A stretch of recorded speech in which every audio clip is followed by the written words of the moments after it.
प्रधानमंत्री नरेंद्र मोदी की पहल से शुरू की गई मेक इन इंडिया योजना के तहत कई युवा तकनीकियों को लाभ मिला। भारत को आत्मनिर्भर बनाने के लिए तकनीकी क्षेत्र में मानो एक क्रांति आई है। इसी के तहत मुंबई से लगे ठाणे जिले में एक युवा उद्योगी ने मेट्रो रेलवे के शंटिंग के लिए बनाए जाने वाला शंटर विकसित किया है, जो बनाने में कई बड़ी कंपनियों को असफलता मिली थी। देखते हैं यह एक रिपोर्ट। इसे कहते हैं शंटर। केवल 17 फीट लंबे इस शंटर की ताकत यदि आप जानेंगे तो आपको आश्चर्य होगा।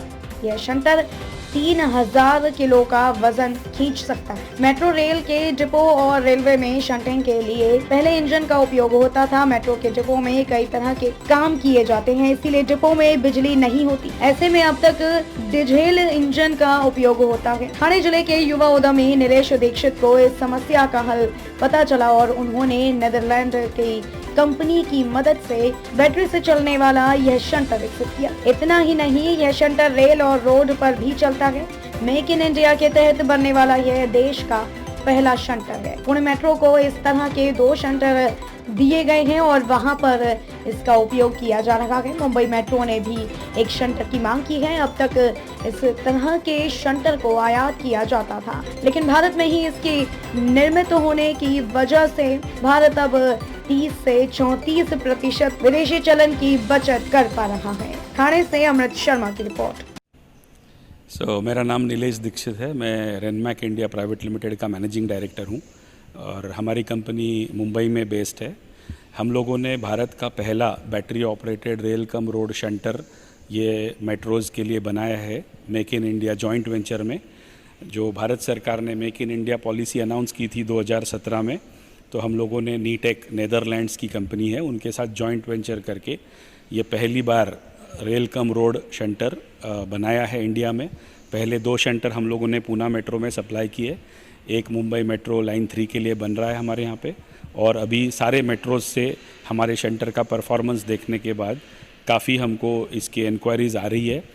और ये हम लोगों ने पूरा इंडिजिनाइज किया हुआ है हमारे फैक्ट्री में, और हम लोगों ने गर्व से कह सकते हैं कि यूरोपियन क्वालिटी हम लोग ने हमारे यहाँ पे अचीव की है।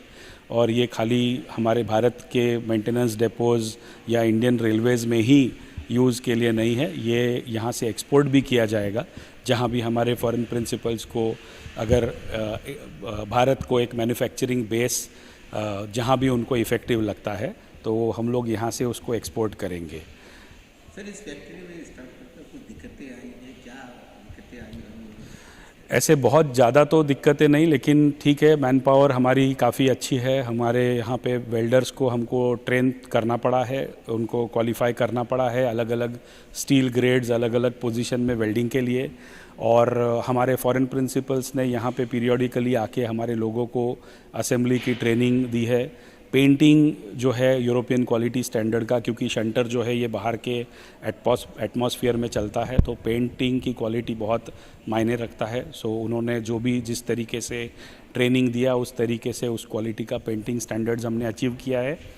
तो शंटर बनाने में तो ऐसे बहुत जो भी छोटी छोटी दिक्कतें आई है, वो हमारे लिए एक अनुभव था, एक लर्निंग एक्सपीरियंस था। तो उससे हम लोग सब बाहर आके फाइनली हमारा पूरा शंटर जो भी बनाया ये 100% सक्सेसफुल हो गया है।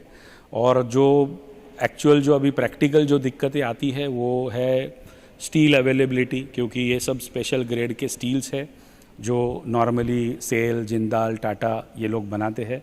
लेकिन कोविड के बाद स्टील का शॉर्टेज भी था और ज़्यादातर बड़ी कंपनियां वो मटेरियल उठा लेती है बड़ी कंपनी मैन्युफैक्चरर से। तो हमारे जैसे एमएसएमई कंपनीज़ को वो स्टील इतना इजीली मिलता नहीं है मार्केट में, और काफ़ी ब्लैक मार्केट में मटेरियल हमको ख़रीदना पड़ता है। ये एक सबसे बड़ा प्रॉब्लम है, और हम लोग ने इसके बारे में एमएसएमई ऑर्गेनाइजेशन